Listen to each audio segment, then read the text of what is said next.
తాకట్లో ఉన్న మీ బంగారాన్ని విడిపించి ఆ రోజు ఆన్లైన్ రేటుకి కొంటాం. Sharma gold company. స్పీకర్ గారికి, డిప్యూటీ స్పీకర్ గారికి, గౌరవ ముఖ్యమంత్రి గారికి, మంత్రులకు, గౌరవ మంత్రులకు, సభ్యులకు, అధికారులందరూ కూడా నమస్కారం.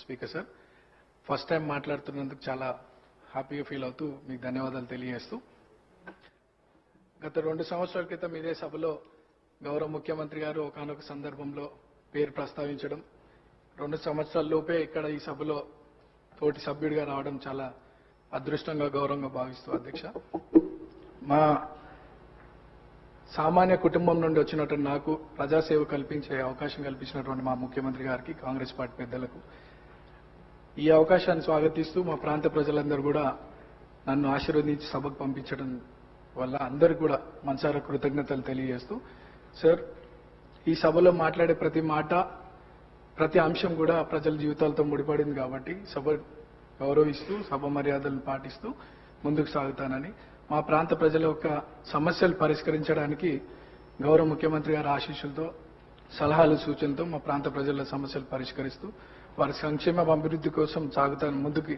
అదే నా లక్ష్యంగా పెట్టుకొని ముందుకు సాగుతానని. అట్లానే మా ప్రాంతంలో కృష్ణానగర్ అనే ఒక ఏరియా ఉంది సార్. దాదాపు 30-40 సంవత్సరాల నుండి అక్కడ వర్షాకాలంలో చాలా ప్రాబ్లం, వర్షం వల్ల చాలా ఇబ్బందులకు గురవుతున్నారు ప్రజలు. మా మంత్రులు అధికారుల దృష్టికి తీసుకెళ్లినారు. అది పని కొద్దిగా ఆలస్యం అవుతుంది, తొందరగా పూర్తి చేయాలని ఒకటి సభ ద్వారా కోరుకుంటున్నాను. అట్లానే హైటెన్షన్ లైన్స్ మా ప్రాంతంలో ఉండడం వల్ల 10ల సంఖ్యలో ప్రజలు చనిపోయినటువంటి విషయం పూర్వంలో, అది కూడా అధికారుల దృష్టికి తీసుకెళ్లినారు. అది కూడా అండర్ గ్రౌండ్ కేబులింగ్ ఫాస్ట్ గా చేస్తే ఆ ప్రాంత ప్రజలు సురక్షితంగా ఉంటారనేది ఒక సందేశం మీ ద్వారా అందిస్తున్నాం అధ్యక్ష.